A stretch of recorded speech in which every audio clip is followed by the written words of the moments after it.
ये प्रश्न आपके सामने कथन और कारण से संबंधित है। अब देखते हैं इसको सॉल्व कैसे करते हैं। देखिए प्रश्न क्या है आपका, कथन इसमें क्या कह रहा है कि केंद्रीय कानूनों की संवैधानिक वैधता के संबंध में भारत के सर्वोच्च न्यायालय की अनन्य अधिकारिता होती है। अनन्य का मतलब क्या होता है? यूनिक, मतलब इसके ऊपर कोई नहीं। इसका कारण क्या है? कारण है सर्वोच्च न्यायालय के भारतीय संविधान का संरक्षक है। ये तो भाई देखो दूसरा वाला तो बिल्कुल सही है, इसमें कोई दो राय नहीं। यानी कि पहले वो ऑप्शन काट दो जिसमें कि दूसरे को गलत बताया गया है, यानी कि सी वाला। यानी कि कारण तो सही है, क्यों? क्योंकि सर्वोच्च न्यायालय भारतीय संविधान का संरक्षक है। ठीक है। अब हम देखते हैं कि पहले वाले जो ए वाला यानी कथन है उसमें क्या है। केंद्रीय कानूनों की संवैधानिक वैधता के संबंध में सर्वोच्च न्यायालय के अनन्य अधिकार, मतलब इसके अलावा कोई है ही नहीं। भाई ये बात गलत है, क्यों?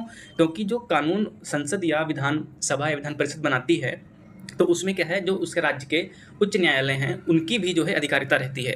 अब यहाँ पे एक चीज़ याद रखना, अगर मान लीजिए आपको कॉन्सेप्ट नहीं क्लियर है तो ऐसे प्रश्नों में क्या करना है, ऐसे प्रश्न या जो हमारे 2-3 स्टेटमेंट वाले होते हैं उसमें क्या करना है, अगर कोई भी एक्सट्रीम लेवल का कुछ हो रहा है, जैसे केवल हो गया या इसके अलावा हो गया या किसी हो गया, तो उसको आप गलत मान सकते हो। कब? जब आपका कॉन्सेप्ट उसमें क्लियर नहीं है। तो इस तरीके से आपका ए गलत हो जाता है और आपका आर सही हो जाता है। ठीक है, तो इसमें कौन सा आपका ये डी वाला यहाँ से आंसर आपका हो जाएगा। और इसी टाइप का हम दूसरा एक और प्रश्न देखते हैं इसमें।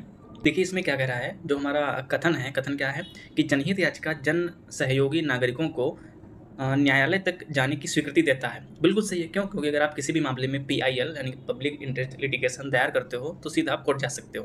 कारण क्या है? इसका कारण क्या बताया गया है, जन सहयोगी व्यक्ति उस व्यक्ति के लिए न्याय संगत मांग सके जो किसी कारण से न्यायालय तक पहुंच पाने में असमर्थ है। यानी कि कई जो भाई वकील नहीं कर सकता उसके लिए क्या है, सीधा सा रीजन, पीआईएल तैयार कर दो, आप न्यायालय पहुंच सकते हो।